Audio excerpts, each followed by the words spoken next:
안녕하세요. 오늘 저희가 함께 살펴볼 내용은 민수기 35장입니다. 여기서는 이제 고대 이스라엘 사회에서 레위인들에게 주어진 성읍, 그리고 특히 도피성이라는 아주 독특한 제도에 대해 자세히 다루고 있죠. 바로 본론으로 들어가서 레위인들이 어떻게 땅을 분배받았는지부터 살펴볼까요? 네, 좋습니다. 그 민수기 35장 2절, 3절을 보면요. 이스라엘 각 지파가 자신들이 받은 기업 중에서 레위인들에게 거주할 성읍, 그리고 그 주변 목초지를 제공해야 했어요. 그러니까 성읍은 레위인들의 거처가 되고요. 목초지는 그들의 가축을 위한 공간이었던 거죠. 아, 그냥 살 곳만 주는 게 아니라 네, 그렇죠.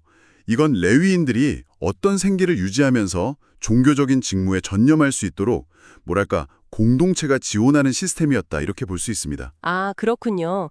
단순히 거처 제공이 아니라 아예 생계 기반까지 마련해 준 것이군요. 그 성읍 지면 땅의 규모도 꽤 구체적으로 나와 있죠. 맞습니다. 4절, 5절에 따르면요. 성벽을 기준으로 사방 1000규빗, 그리고 이제 성을 중앙에 두고 동서남북 각 방향으로 2000규빗씩 측량해서 목초지로 삼도록 했어요.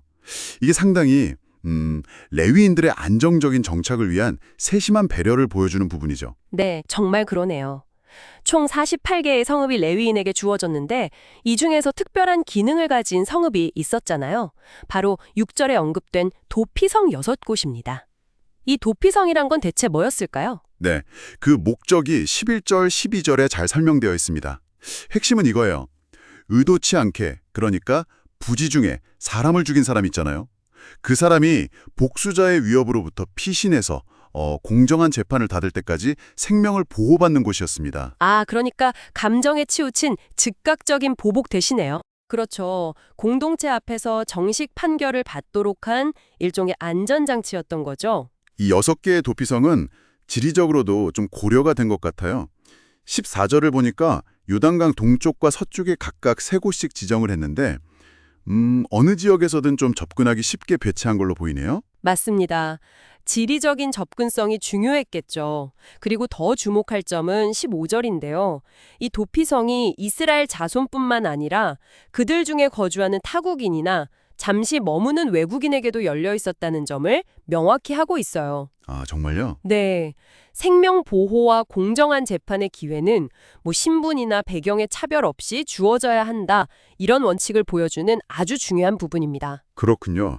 하지만 모든 살인자가 이 도피성의 보호를 받을 수 있었던 건 아니었죠. 고의적인 살인과 우발적인 살인을 아주 엄격하게 구분했던데요. 네, 맞아요. 그 구분이 사실상 핵심입니다. 16절부터 21절까지는 고의적 살인에 대해 다루는데요. 예를 들어서 철 연장이나 사람을 죽일 만한 돌 또는 나무 연장 같은 걸 사용했거나 아니면 미움이나 악의를 품고 계획적으로 사람을 해친 경우, 이런 경우 그 살인자는 피를 보복하는 자, 그러니까 가장 가까운 친족에 의해서 처벌받도록 규정했어요. 도피성의 보호 대상이 아니었던 거죠. 아, 정말 엄격했네요. 그럼 반대로 의도치 않은 경우는 어땠나요? 네, 그게 이제 22절부터 25절에 나오는 내용인데요.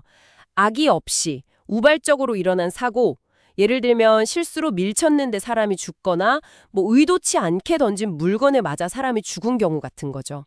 이런 경우에는 공동체, 즉 회중이 규례에 따라서 판결을 해서 이게 고의성이 없다 이렇게 판단되면 살인자를 도피성으로 보내서 보호를 받도록 했습니다. 그렇군요. 회중의 판단이 중요했네요. 그런데 도피성에 일단 들어가면 거기 머무는 데에도 조건이 있었죠. 그 대제사장이 죽기까지 머물러야 한다는 규정이 참 흥미롭던데요. 그렇습니다. 25절하고 28절에 명시된 대로 도피성에 피신한 사람은 당시의 대제사장이 죽을 때까지 그곳에 머물러야 했어요. 만약에 그 전에 도피성 경계 밖으로 나갔다가 피를 보복하는 자에게 발견되면 죽임을 당해도 보복자는 처벌받지 않았습니다. 26절, 27절 내용이죠. 와, 그럼 대제사장의 죽음이 어떤 의미가 있었던 걸까요? 그게 일종의 공적인 사면 시점 역할을 한 셈이죠. 대제사장의 죽음이라는 그 공동체의 큰 사건을 기점으로 새로운 시대가 열리면서 그 죄가 사해지는 그런 상징적인 의미가 있었던 것 같습니다. 아, 개인적인 문제가 아니라 공동체적인 차원에서 해결되는 거군요. 혹시 속전, 그러니까 요즘 말로 하면 보석금 같은 그런 제도는 없었나요? 그 점도 31절, 32절에서 아주 명확하게 이야기합니다. 고의적 살인자는 속전을 내고 목숨을 구할 수 없다고 했고요. 또 도피성에 있는 사람도 대제사장이 죽기 전에는 속전을 내고 자기 땅으로 돌아갈 수 없다고 못 박았습니다. 돈으로는 해결할 수 없다는 거네요. 그렇죠. 생명의 존엄성을 강조하고 또 돈으로 정의를 왜곡할 수 없다는 아주 강력한 원칙을 보여주는 거죠. 그리고 덧붙여서 30절에서는 사형 판결을 내릴 때는 최소 2명 이상의 증인이 필요하다고 해서 억울한 죽음을 방지하려는 그런 노력도 엿볼 수 있습니다. 네, 오늘 민수기 35장을 통해서 고대 사회의 정의관념, 특히 생명을 다루는 방식과 공동체의 역할에 대해 좀 생각해 볼 수 있었습니다. 레위인의 역할 분담과 생활 보장부터 이 도피성 제도까지 당시 사회가 질서와 공의를 어떻게 유지하려고 했는지 보여주는 아주 중요한 사례인 것 같아요. 네, 특히 저는 그 33절, 34절에서 피렐림이 땅을 더럽힌다고 강조하면서 그 더럽혀진 땅을 정화하는 유일한 방법이 바로 정의의 실현, 그러니까 합당한 처벌이나 규정된 절차를 따르는 것이라고 명시한 부분이 인상 깊었습니다. 이게 단순한 법 조항을 넘어서서 공동체의 거룩함과 또 그들이 살아가는 땅의 정결함을 유지하려는 어떤 신앙적인 관점까지 반영한다고 볼 수 있겠죠. 그렇군요. 이 고대의 도피성 제도가 오늘날 우리에게 어떤 의미를 던져줄까요? 정의, 또 용서, 공동체의 책임이라는 그런 측면에서 현대 사회의 시스템과 비교하면서 생각해 볼 지점들이 참 많을 것 같습니다. 여러분은 이 제도가 던지는 질문에 대해 어떻게 생각하시는지 한번 곱씹어 보시는 것은 어떨까요? 다음 분석에서 또 흥미로운 내용으로 찾아뵙겠습니다.